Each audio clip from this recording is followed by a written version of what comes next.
Yamaju enyumre so at the Back Hope channel so. Enyumre ya ba na stewardship seminar no ene yasa aba ye toa so. Ye shall see adwada no. Na se di adwuma na ekọ no.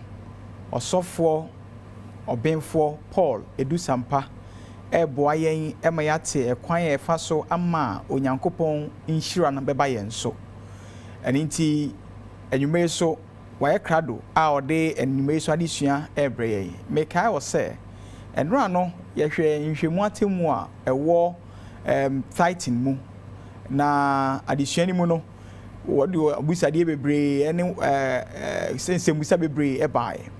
Enyumre so ye toa so na isebusa ahodo bi a wo biara ye beje ewo nama we so 0559680066 0559680066 osofo a oboa yen ewa desua mu eye osofo a kane na nka ohwe stewardship and strategy planning so ewo Southern Ghana Union Conference of the Seventh-day Adventist Church and idea ono hwe family ministries eso ewo union ha and it's enyumre sofo ye mawajo yeah sofo na enyumre hu ye de erade adom ti e nyame ase sofo enyumre e de ne ye hwe enumre ye bo kokko se entua wontuzududu emma sofo wow entua ma won wow nemo fabre erade return it to the Lord.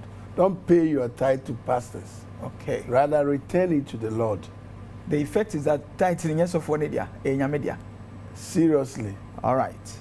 And it near you then you may no which you are tithe in the mass of four and now which you are the may rade and you may also for be the name ewa the same make I was say must be a wo biara obeti media fa number is 055-968-0066 and you may tell us any enti software ma or my presentation ewo yentu e title ma sofo na mwedi me rade abusuafo a etie mi enumre ma mo nyina so se na me kan nyeso no ye me de Kristo do no hyeyen enita na ye de ye nyina etere bia na ehwo asem kan na ye den but it is kuro a ewo wo fa se 91 mia ebetu ema kire wadi dem nti eze omia enuanom bie wasompa na ne emi kan ebi a wonhwe ne saa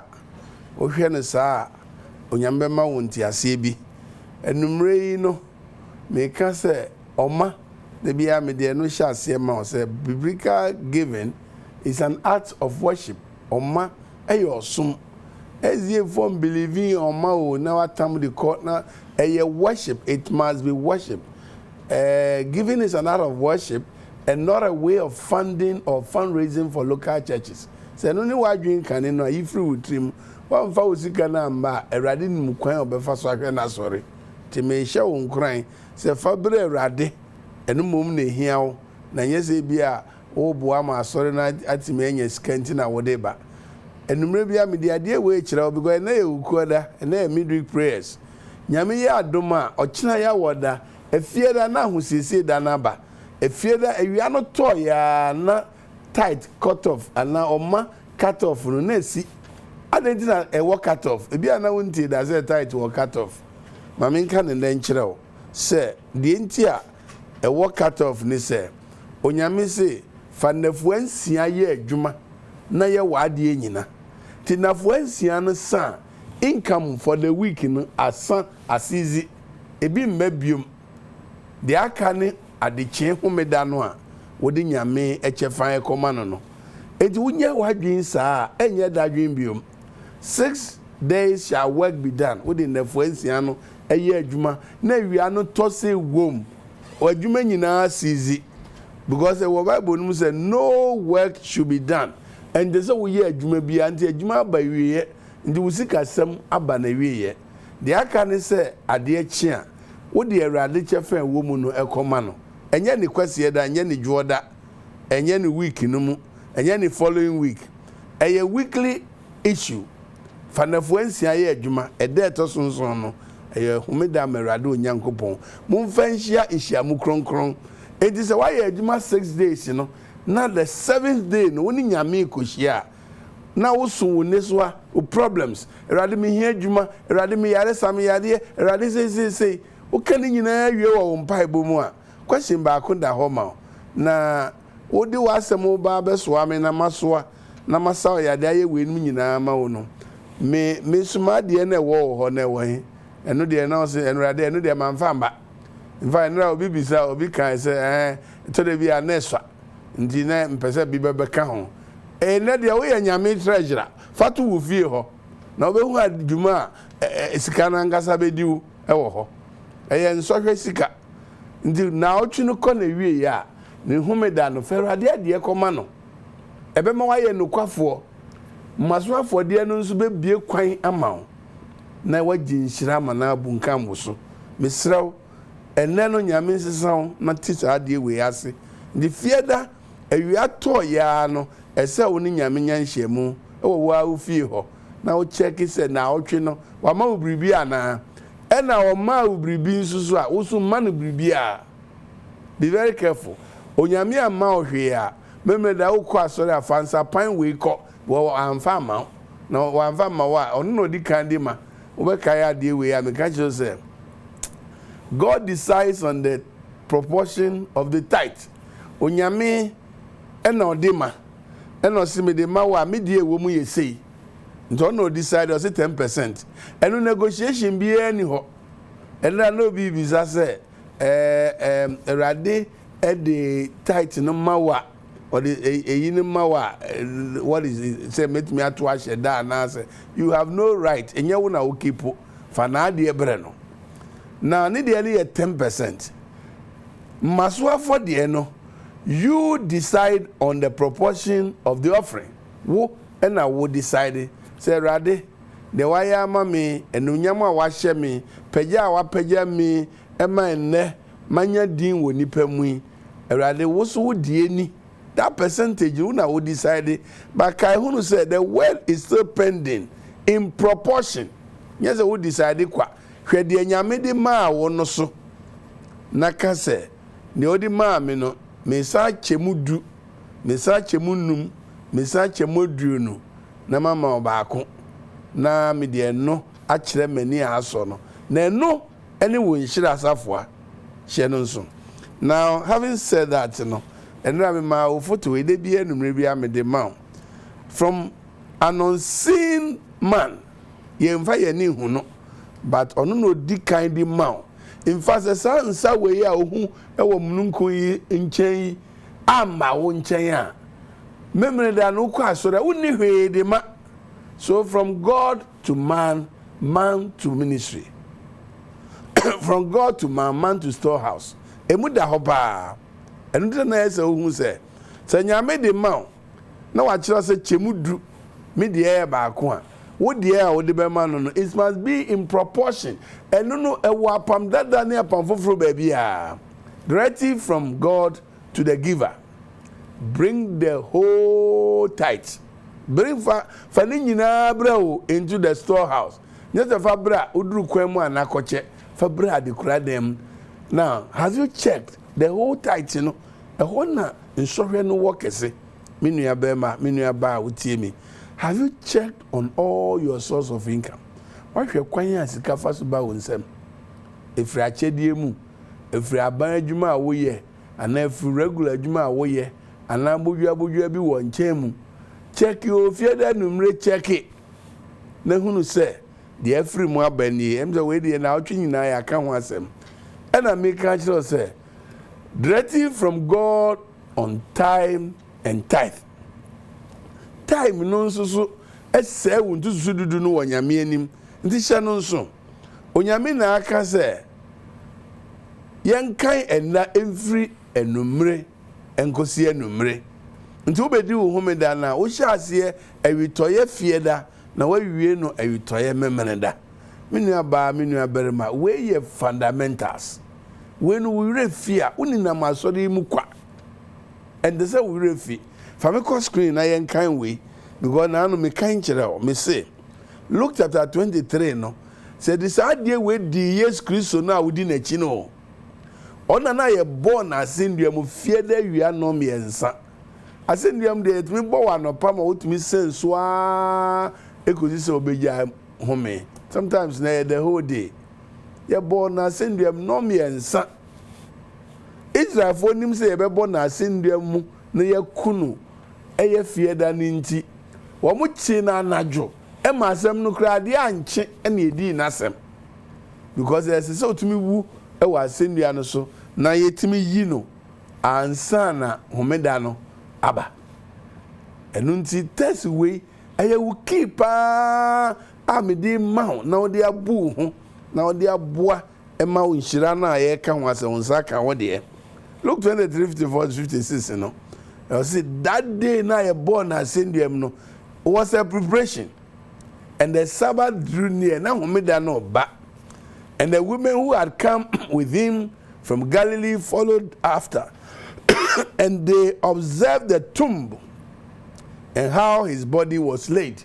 A man di chira esu di emuna chisa kowe baby a yesie no ehwe kwan a wo metimi afaso na eno achi no wo ma ba besra no engo e say hu hia Israel papa e mai di mirika ekofie ekosiesie nuhwam no ba wo mutra anye yi wo mu wie ye no na homeda na ba menu a wotie mi eno nti awia no toye na wo mu hu se awia na to no wo man san ba sie ye obium e se na homeda no aba misrel wo homeda no time be na eba na me ka se check isani ma we eye guide ma eye guide pa ma because se homeda no ba ritoye na awitoye no a eye fie da no uda so wo adwumam se me de mekọ asori kina memere da what say homeda no dada what say no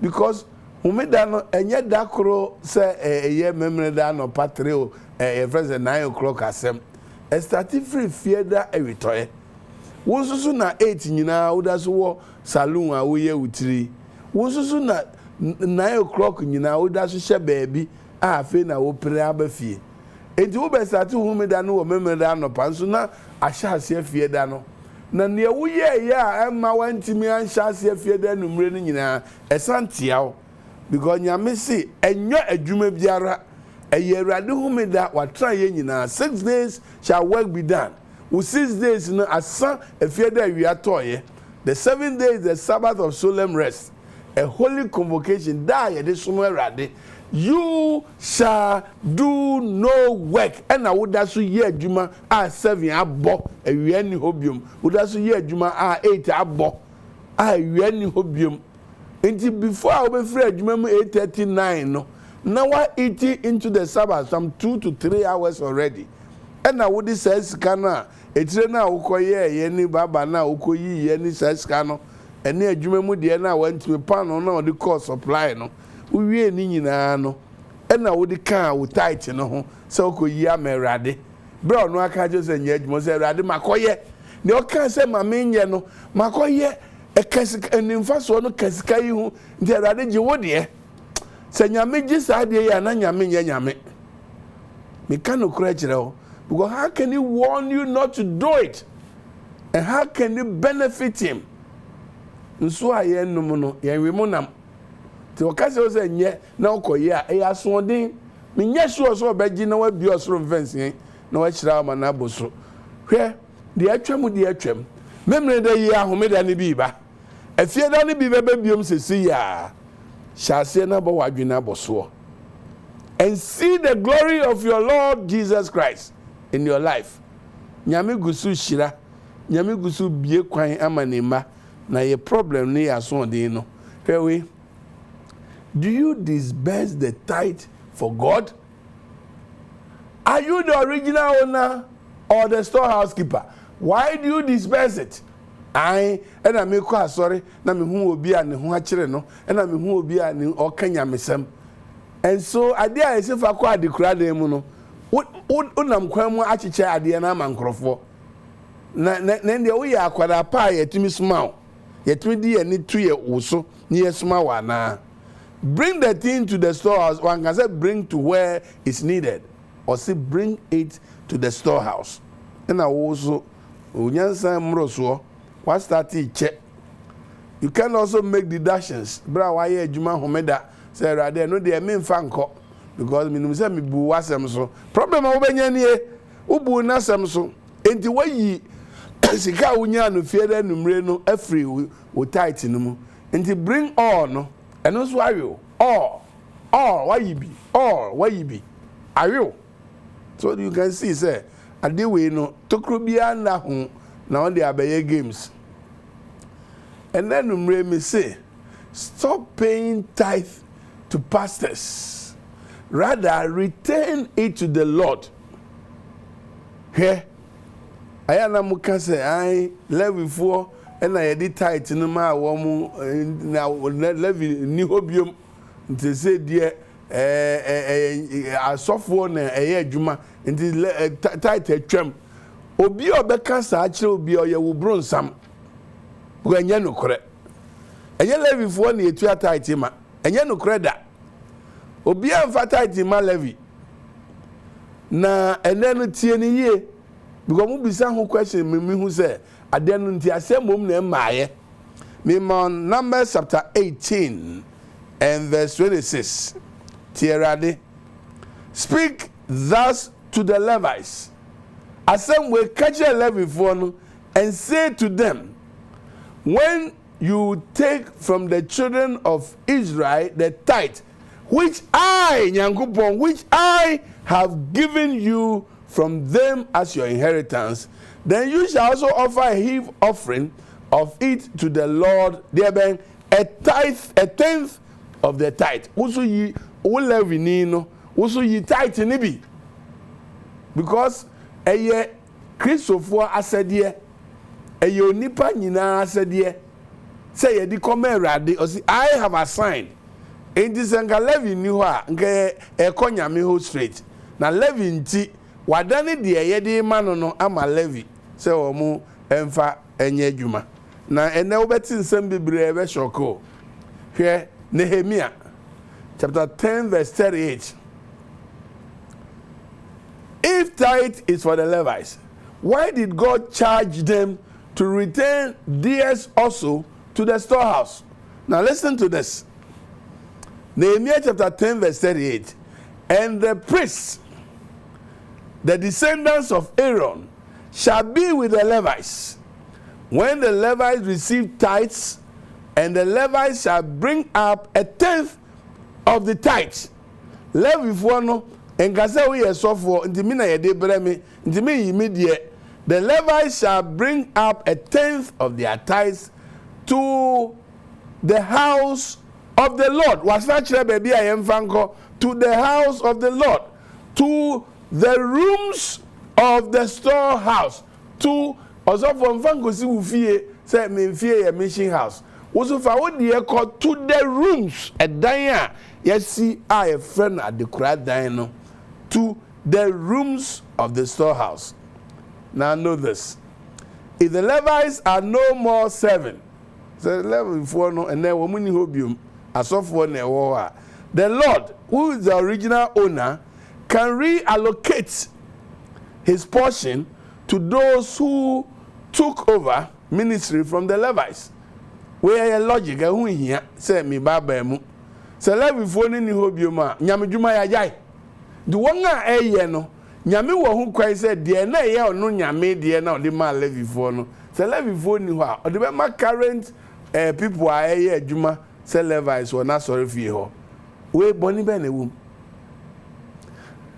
asafoma moni di se sika ye chi pa na na me kan we a kire hwe Numbers chapter 18 verse 21 de bia obi bisa pastor na tithe no adana so bi hu kire no adana so bi se aso na wontimi wie ene ma test we emma sa asem we entwan free one no. I don't want to hear it again. Now listen, Numbers 18 verse 21. And to the sons of Levi nyame kasa, behold, I have given all the tithe. Me nyame me den susuru nyina wangase emfa bi ma wom I have given all the tithe in Israel for an inheritance. Mina me de ama won se nye won chefa. Adenti na me de ma won. Eno so wa kire wo ha o. Ma wani mra ha. In return for their service. And yet in return for asodan. In return for their service which they perform. Me de ma wo if you say, wo mo ye adwuma bi ma me.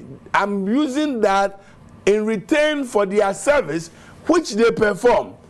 After ubeka say service be na mo perform the service of the tent of meetings. Erade aka ni nyina awie. Enti sika na yesi yemfa ma asofo no eye tithe no.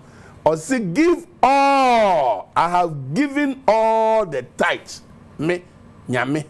Me se me na me dia, me na Israel for the breme. Me di ni nyina ma asofo no, Levifo no. Adenti efise wo mo na eye asoldan no mu adwuma ema me.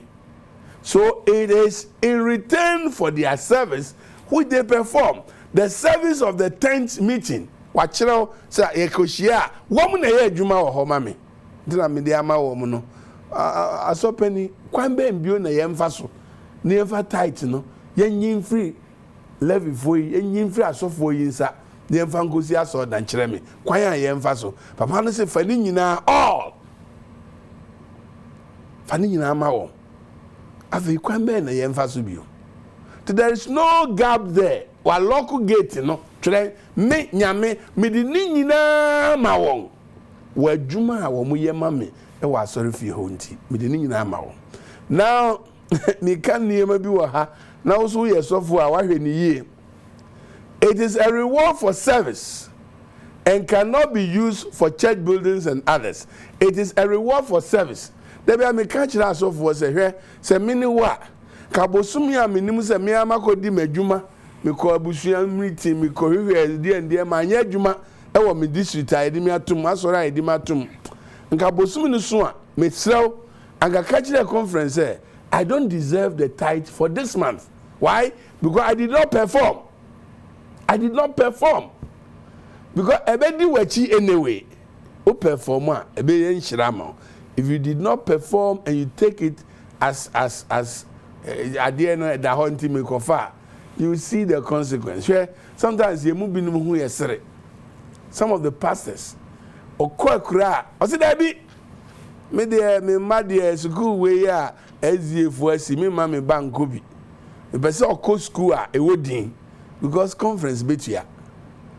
The 75% the conference will pay by all means. No what time akwada no de akọ. Meanwhile no, who na your local manager for that local school. Why no mfa ne man ko ho? Na wo de wo mo nkwa yi. Entu be hu say ye bon kwada no ho kasa. Ye be wi ase no na remedial na oye. Na ne okọ a crisis school na wo say ye crisis no. Na no mo abetwam collegon. Ono wo university. You don't know because sikana odi ye di chairman you are not doing the service of it in your local area, and that's the problem. You didn't consider that money. It punishes a lot of us. Or gusu chura remedial aba so bi kura anyim no aka ho ne ye kata so. Ebusia, that money is meant for service. Now check it there. Point 2. It is solely for the Levites and the priests. And you must do same. It is only for the Levites and priests. And that is why it can't be diverted. We can't divert it for anything. Roofing sheets, no, it's not mentioned there. Yes, if a man no, all of it. So it cannot be diverted. The biano, ye get tight, near the core conference. The conference is also supposed to give the tithe of tithe to the higher organization. Edukosi GC, because we have only one church. You know the problem we are facing now? Some of the fields in Ghana, some of the conferences in Ghana, instead of a phrase of one, as almost several of Mana Munyan Shirano, Nayadi Biba, Nanya Mia Sorry Fee Hono, Edianintra Hono. We don't care. Na ye di sika no a see them fan call higher organization near their chair wonka, and they keep working there. Every me table say nka sofo bi obeye sa conference penin bia nka ye yinedi because sasafo ba entua title na se yehunu a asafo no nhihye ne se maye ma na asore adwuma bi anye na se sofo nsusu dia oda no ye se onfa nko higher organization no no amfa nko a no no afa ne ho se ne ho na ye storehouse no de atua na adwuma ye foka adentina so no de otra ho no ye conference president no na de ebusuafo me cano raw as say we shall see no hear the right thing because sorry man na dey tight no ba no ebi wo ho wa ho kire mu but nyame asem kikire ne nti tira ya me kira nyina so no Kristo do no hye ne nti ode beba now the rules so na fa wo de ko union na fa ko division na ko gisia o si de yenya ye na anso yen o hwa de wo ye is it fair? If it is not, this is the time to reform. Let the pastors know the consequence of their laziness. So because of that, we are not breaking even. Let them dream. Let them have visions. Now we'll try new innovations in ministry. The change will come. Say you what you see. In some people, what tight in one. What you are now, you must show. Numbers 18:24. For the tithe of the sons of Israel, which they offer as an offering to the Lord, I have given to the Levites for inheritance. Therefore, I have said concerning them, they shall have no inheritance among the sons of Israel, just for ministry. That money is just for ministry. Just for ministry. Also, for spend your time in ministry. Pray for the church. Work on individual members of the church. And the tithe issue will be resolved. We can't crepa channel. We can't crepa. Abraham, you know, mission president was north, no. Sometimes because I saw for Nibia. Now, matana name say Mami Watinari. Ah, Mami Watinari, what are you doing here? Because not the mango do you say? It's them the white shit. Na or Jim Frama, na or Huni ho. Na ye betuana kabu sume. It's a bit I say, Mami Watinari, give me your itinerary. I want to find out. Baby obey sorry home day. And I'll be calling them from office. Sometimes, you know, what I say, mayor sorry will crow ways, you know. When you beba so na me medru ho. So for mba. My friend actually I upon sorry no so oba na moto nya aponcha. Can you imagine this? Pastors, let's kill ourselves for the church. Let's kill ourselves for church members. Let them see progress in their lives. And I tell you, the work will progress. Hey? And then me was some bibri and better me catch it all. Where is the storehouse? The bia man for and I mean who will be and I hear no and I made him buano, na me who will be all kanya me sem, na me yimano. So for my ebony and 2 Chronicles chapter 31. Storehouse ewo verse 4, verse 6, and verse 8. Me to two mukeke. Unya da ya kind 4 no, you could see 12. Ubenya ninyina. He also commanded the people living in Jerusalem to provide the support of the priests and Levites, that they might devote themselves entirely to the law of the Lord. Nyame say, Israel foi mun support us of one na wo mumfa wo adaji nyinara enye mra no ho adwuma e wa asori fie ho. There are some of the districts are me call ye 1987 na me wo nkransa busunya. I tell you, you will love to serve them. They are good people. Adibia na ye mi nwanwani se bosumi beso no na market yakra me nkoje en ha me because who ha bayire nie who ha just omu dua bayire nie bro pa and they care for pastors omu woda akoma no min kaisa mako district be bia na me struggle with the because a form crime though baby am I ejuma womunim ebusuan for let's kill ourselves a little bit. They need our help. But they are crying. And you tete ho. And you feel say preaching no. Hey, preaching, you are preaching for no abrezo. They are expecting action. And the church will progress. Here, verse 6. Israel and Judahites living in other cities of Judah also brought in tithe of oxen, sheep, and things that had been consecrated to the Lord their God. This they brought in and set out in heaps. Verse 8. And when Ezekiel and the leaders came and saw the heaps, they blessed the Lord and his people. Now listen. Verse 11. Ezekiel then gave orders that chambers be constructed in the house of the Lord. So you my order and you see chamber. Chambers were constructed. When this had been done, verse 12, the offerings, the tithes, and the consecrated things were deposited there in safekeeping. Yesi chamber o ene yede konye wow imagination. A chamber was constructed. Bible no went further to mention who was then the caretaker. Where the overseer of these things was Conania or a Levite, and his brother Shemel was second in charge. Ye storehouse keeper, and ye associate and assistant storehouse keeper. So we move here, and the honor na yesi emfanya de kuradan. Enye kwan ho a obi kanya misem. Enye se wakohia ohiani bi because 10% na wayi no 90% share ho.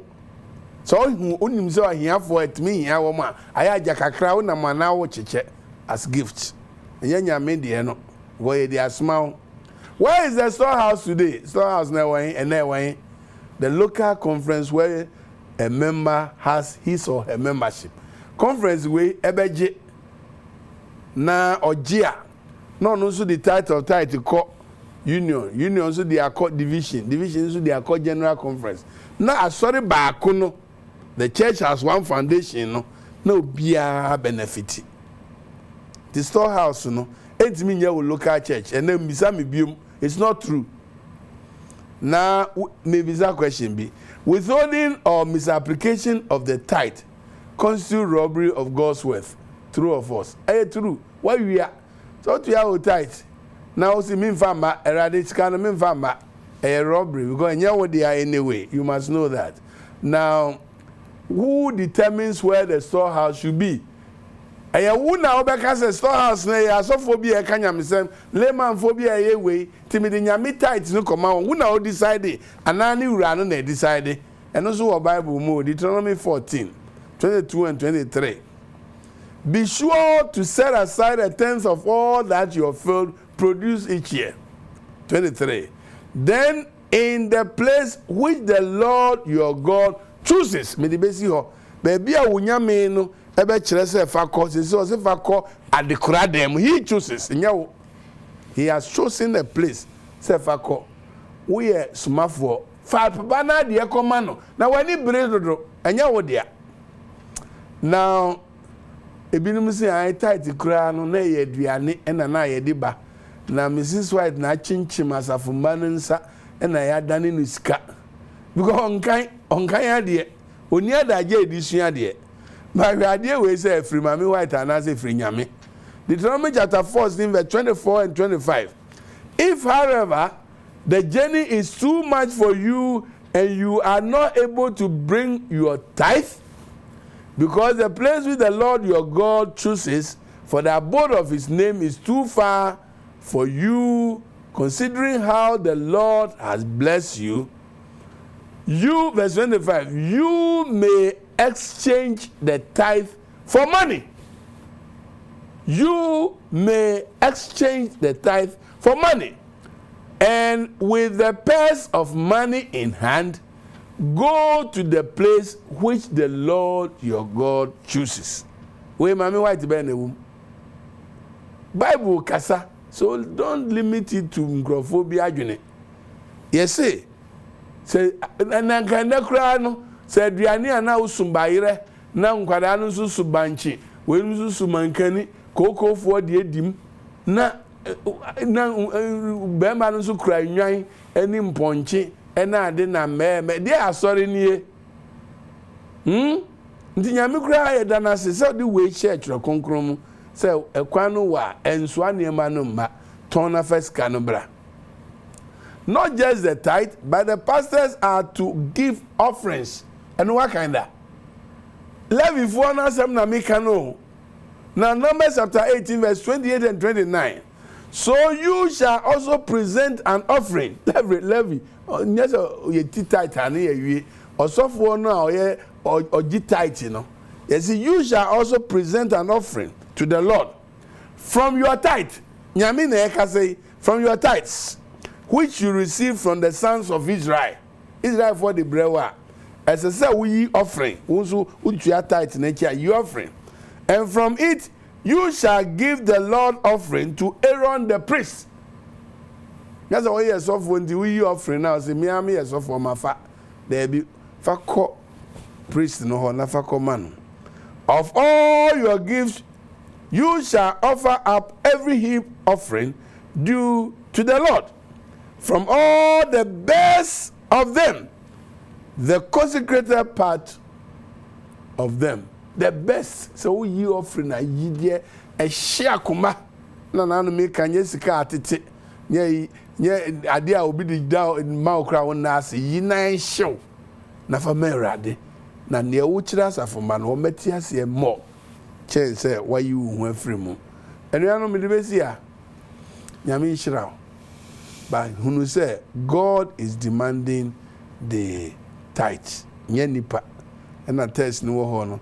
E din come just say sika na ye nsohwe mfam fra wo sika. Ebe how a tithe of our increase is a loss. He has reserved it for himself. Or there are two amon to be employed for religious purposes. So be careful. Finally, Tiwi, no tithe, no offering.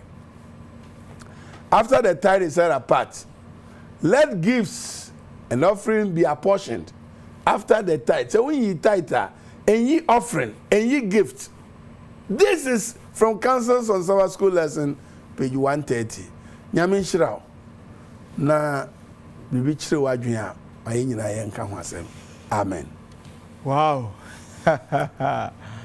Found two so dudu ko at kradem. Farmer sofo. Yeguso je nsembusa no eni nti na ma no 055 968 0066. Pastor. Yes sir. Na mi shira pa. Already shira o. Jeni mo da ho na emu asembusa so adoso. Eni nti ma me hia asefi enura mienu bi e baaye. O say o kire mu say offering no. Echiche ma district enye bi. But ono district owo mu no. Instead of 10%, no, Mosaje local church ni 20%, at the 10%, mania 30%. Futu be na wode ma won. Enye ni kwanso na so ye conference ye union we dia o ma ya sunti a be ye ho adwuma. E say ye ni bre. Okay. Af 50% na ka local church na. Conference bi wo ho kwan se o ka se ye ho a kire ya ma nti munsan fa 5% nkan fa mre ya na. Me hu bi da se bi wo ho na Omauntia current leader no betimi aye ho adwuma. Okay. Afi ene de no. So for say we say di kan. I say futu obey e na de be ma no kan but says mu project a ye chiche mu ma abusua. Say na o kan biom. Me da so gina de me gina no say project no o cha ma abusua. Ene ma wo mu kwan na wo mfa de wo mbenya. Okay. Because who charm ebusuan bia ni na hoden the fan say watcha say this the harvest you say this project we no say ebusuan bia ma 5,000 ebusuan bi be fa no peanut ebusuan bi nso no wasi won aye so you don't do that enya nyame They know these stores a question by no. Was I follow up or say stores no see no.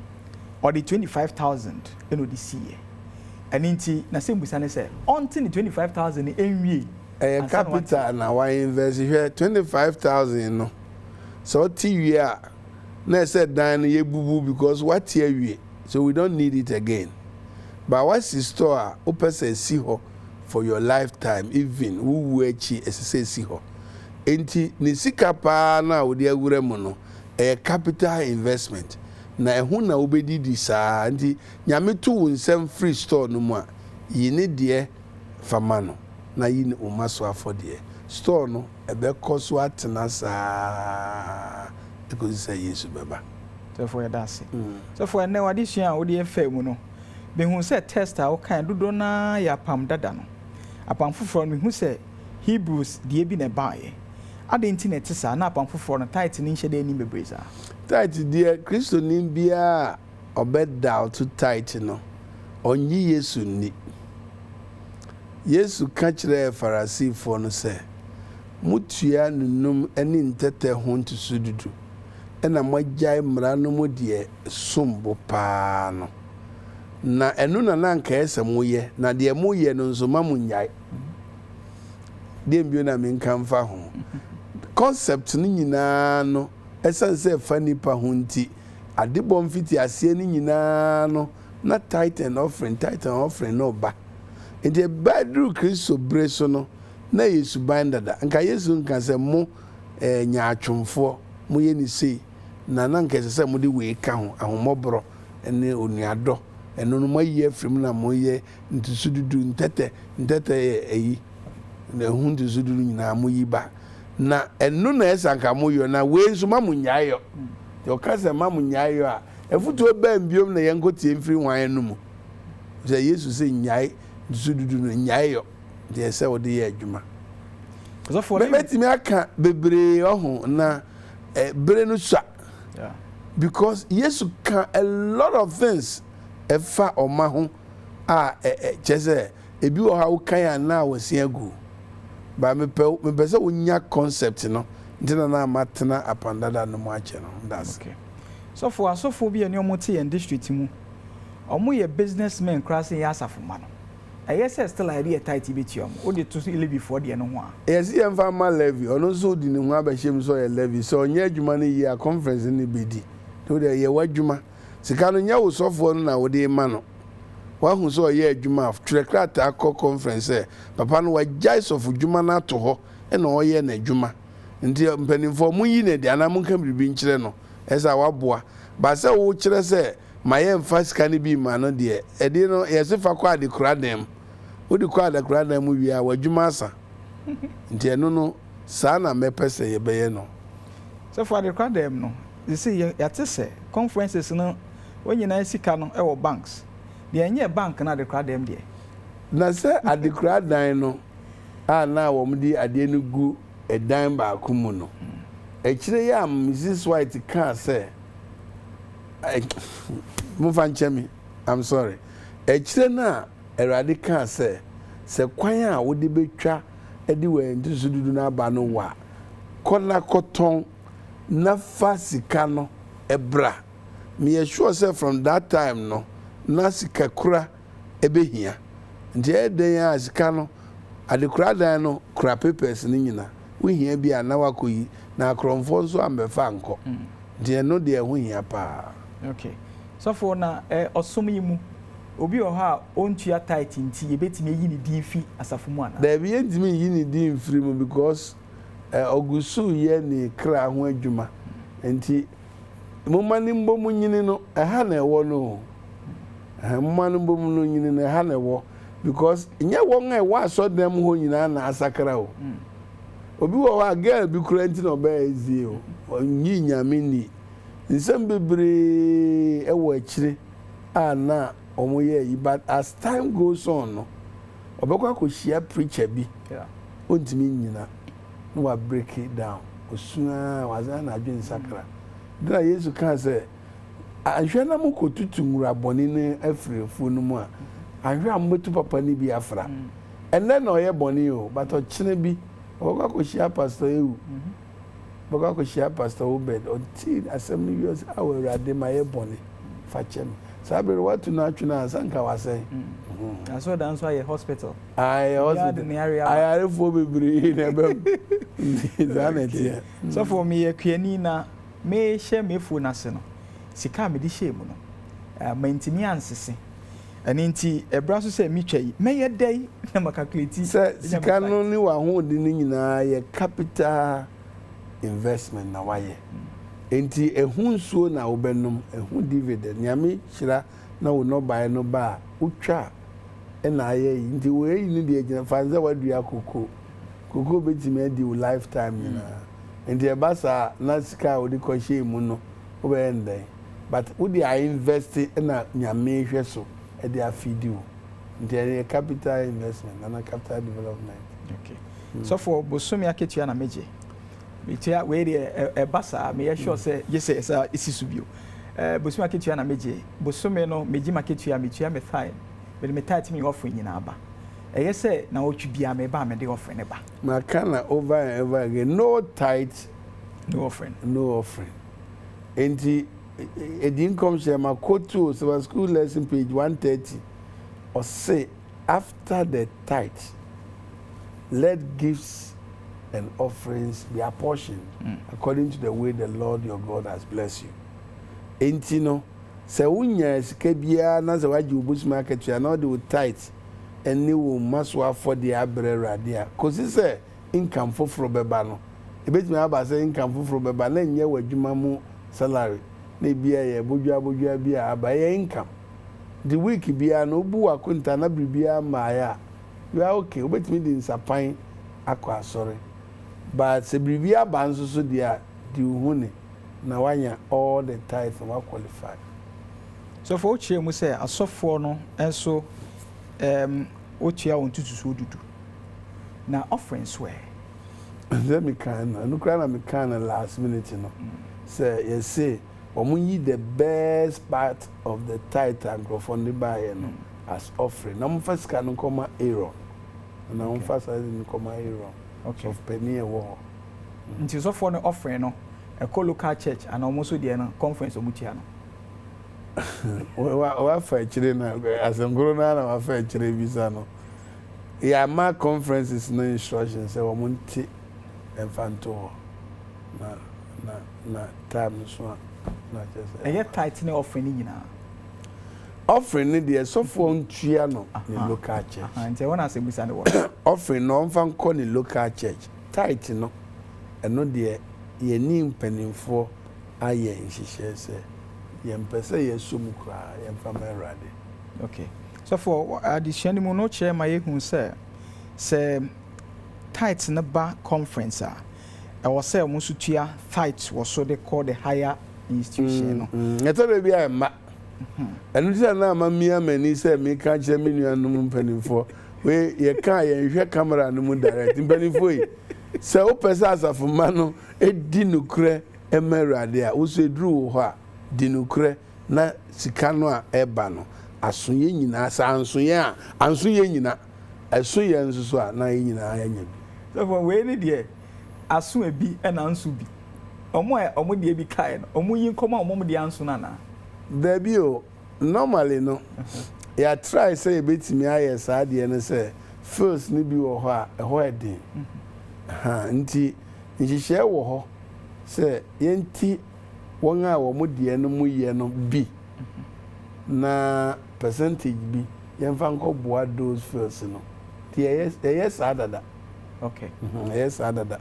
The only thing is aya na won e wo first na eyenketwa no omo nwini won e wo akese ti say meridian say acracity omo fi say omo de omo anya no eyi but sanka omo bi be hwe bebi ti say acracity ana meridian akese no Central Ghana Conference anka omo be hu say eye mom so obetena ketwa no ho chense obetena akese no hwe say pastor started the rent eyi hu asem ba now a conference treasurer na so people bo yem big meanwhile no call outside there this is omotumi organize one see one personage na so for team ayentua bosumi yi Accra when I see personage wa obie ko Accra city obie ko Meridian ko gini sika ndi yemfa ne say ya baby a ye adwuma kese no ho anso na edidi kese baby a ye ketua na dia no ye kakra bi ne ya me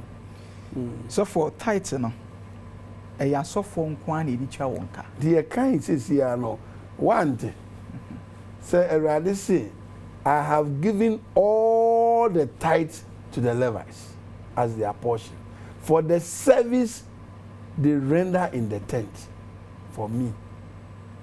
Inti meaning when na maka papa no say for all the tithes no or they are assigned to the Levites. Meaning when na maka say ye yi bi na ye fa bi nkoma wo. Okay.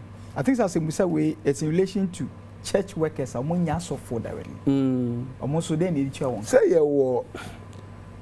wo tithe no. Ya fa obi say me asori ba but minim die nti me accountant. Nti me ye adwuma e wo asori office no full time. Nti aid to the ministry. I see this can be man. Okay. And now ye the tithe no etua asofo na adwumayefo yi ka ye mfa bi nkanya msem ana. Your percentage, I think it's 8% for evangelism. 6 to 10% within that range. Yes, for evangelism. Okay. And you know, afibia normally no, na as I say, ye town hall meetings. Emma first and only some of the districts. Now we dear asafono ye because conferences a book for evangelism. See, I mean, no, say union ha ye wo okwano Pastor Lambert ye Randy Skits yasem kitu akra akwabona so se dey near kuro no di ngona bi my money here am fa ncheme but he's there. Yes. Ye ni abre pa kanya mesem ti ye adwuma.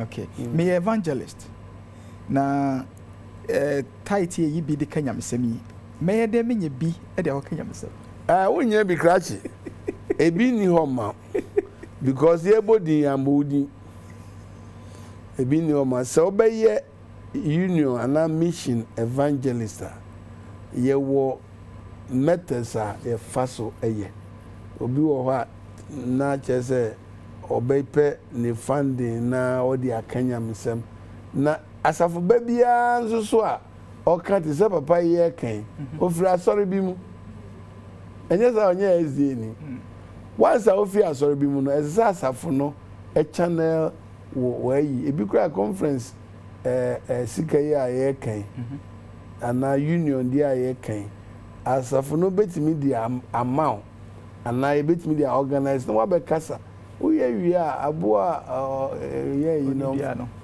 van example pay you benya kakra tafre ba se obeji bosumi akatu ya de na ja na bra na yenkotiti na bra na yenye adwuma no mbom that's it. So for question about bro funi masa ba twi nim me wo sugar daddy ma miska me use title na o de ganda vida go to we say there over jira frinya me o edina hwe aya for respect kakra ma erade erade aka kire wo ni mradu no mu se emmo adwaman ena wakoye de o ma wo ni nse nkoye no ena wo si biribi afrimu aba nti wo di bi koma no nse wo di na atem atem di this a wunnim se de wo ye no ye bone de ba se wunnim se oba a wonye ne ho de wakochi na ye no todwe wo wie a o se ana be ma no wie a o ma o skase ade amani na so mi nsa ka me de koma nyame insult complete insult the best na twen na maame ye nware o papa no so opewa sika na o waye ne ho sugar daddy odi ma we so opewa mpa onfa bi ma ye nton wo nyame twa sika de ye ma ho ade 50 shekels yeah 50 shekels no try enti nya de aye ton wo ni odi ma wa odi bi koma radi onfa nkoma wa busuafo na busuan no enye wontum na ye mfa wo ma no enu achi no de obeba bi aya abra ye bi na eni na ebeboa as I say chato yeah be kwani meti me de no ma na ba as tight yes English version no cry ye kan obetimi di aba na me kan say maye bida a nkro no omo niska ti omo di won no buy eba na yakoton na da hihye won mu dia no obetimi ayesa. Wow. So for enyume da say yes yeah that was me show pa enya ya ke beto aso saa ti busiafo enyume so dia ha ene edi besi sofo benfo Paul Edu Sampa ena ya dom acheche yen menim se adesua Yesu yen se de ye adwuma ye benya nyame nsem nhira sofo nyame adom akina e de ne ye hwe ochina no ye beka more of offering. Okay. We say offering no a spiritual investment. Enunti no uma ye de bema ho. Na ye be double de ye de bema wo no mpo a chen de wo de baaye no. Na eno na di progress eba asafuba akwem. Wow. Ochina no a detail towards that. Wow. Yes. Wow. Ti asemuse bia wo offering bo no nyame adom akina ye be hwe offering yi pa na afi onhira won saka no afi abro so kra di amount and nti sofo Paul Edu Sampa yeda wase nwumre yi se wo di afa di suan yi mu na me kai ebusuafo a wo Northern Ghana Union Mission Union Conference nyame adom ahomeda ebe Hope TV aforebo no ebeba so and ise there adesua na ekọ no hia ase se obebo ho wo fie na afi nkodu aso dem ansa na akọ yiska no ope white envelope na de hyemu a ebebo a osa akwa no so na afi homeda ekọ asori a yetimi e de aboa ma Hope TV juma ye di nipa nyinara enya so mfaso bi eni ti yeda wase se o kan ye ho nyame adom a ekina na wo twepepepe ebese hia o efidie yi so na afi stewardship jumedi a ye hia ase adwada no ye sa de amawo onyame nye yadom onyame nka ye ho onyame ma de panchi yen me ena maye mosomfo fi dwada besi samre me den de osofo obed kwabena oben onyame enka ye ho. Good night.